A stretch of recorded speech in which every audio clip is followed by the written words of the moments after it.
Pigeni tarumbeta katika Sayuni, kelele katika mlima wangu mtakatifu. Wenyeji wote wa nchi na watetemeke, kwa maana siku ya Bwana inakuja, inakaribia. Siku ya giza na weusi, siku ya mawingu na giza kuu.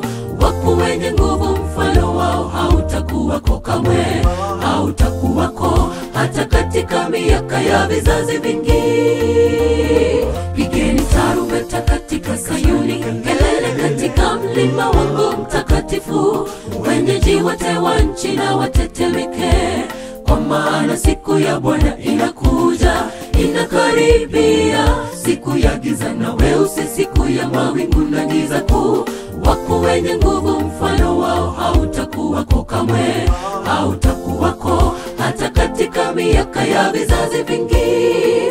Nchi inatetemeka mbele yao, mbingu zinatetemeka, jua na mwezi hutiwa giza, na nyota huacha kuangaza. Naye Bwana hutoa sauti mbele ya jeshi lake, kwa maana yeye hodari, atekeleza neno lake kwa wakati. Kwa kuwa siku ya Bwana ni kuu, yenye kitisho, nani aweza stahimili? Nchi inatetemeka mbele yao, mbingu zinatetemeka, jua na mwezi hutiwa giza, na nyota huacha kuangaza. Naye Bwana hutoa sauti mbele ya jeshi lake, kwa maana yeye hodari, atekeleza neno lake kwa wakati. Kwa kuwa siku ya Bwana ni kuu, yenye kitisho, nani aweza stahimili?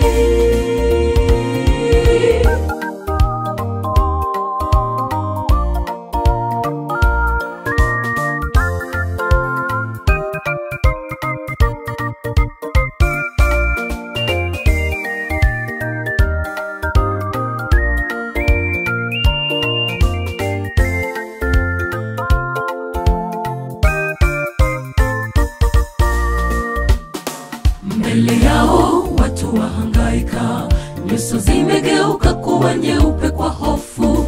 Upiga mbio kama shujaa, upanda ukuta kama watu wa vita.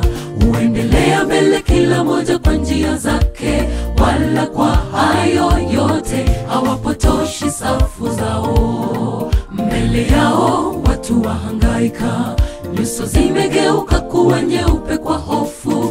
Upiga mbio kama shujaa, upanda ukuta kama watu wa vita. Uendelea mbele kila moja kwa njia zake, wala kwa hayo yote hawapotoshi safu zao. Nchi inatetemeka mbele yao, mbingu zinatetemeka, jua na mwezi hutiwa giza, na nyota huacha kuangaza. Naye Bwana hutoa sauti mbele ya jeshi lake, kwa maana yeye hodari, atekeleza neno lake kwa wakati. Kwa kuwa siku ya Bwana ni kuu, yenye kitisho, nani aweza stahimili? Nchi inatetemeka mbele yao, mbingu zinatetemeka, jua na mwezi hutiwa giza, na nyota huacha kuangaza. Naye Bwana hutoa sauti mbele ya jeshi lake, kwa maana yeye hodari, atekeleza neno lake kwa wakati. Kwa kuwa siku ya Bwana ni kuu, yenye kitisho, nani aweza stahimili? Nchi inatetemeka mbele yao, mbingu zinatetemeka, jua na mwezi hutiwa giza, na nyota huacha kuangaza. Naye Bwana hutoa sauti mbele ya jeshi lake, kwa maana yeye hodari, atekeleza neno lake kwa wakati. Kwa kuwa siku ya Bwana ni kuu, yenye kitisho, nani aweza stahimili? Nchi inatetemeka mbele yao, mbingu zinatetemeka, jua na mwezi hutiwa giza, na nyota huacha kuangaza. Naye Bwana hutoa sauti mbele ya jeshi lake, kwa maana yeye hodari, atekeleza neno lake kwa wakati. Kwa kuwa siku ya Bwana ni kuu, yenye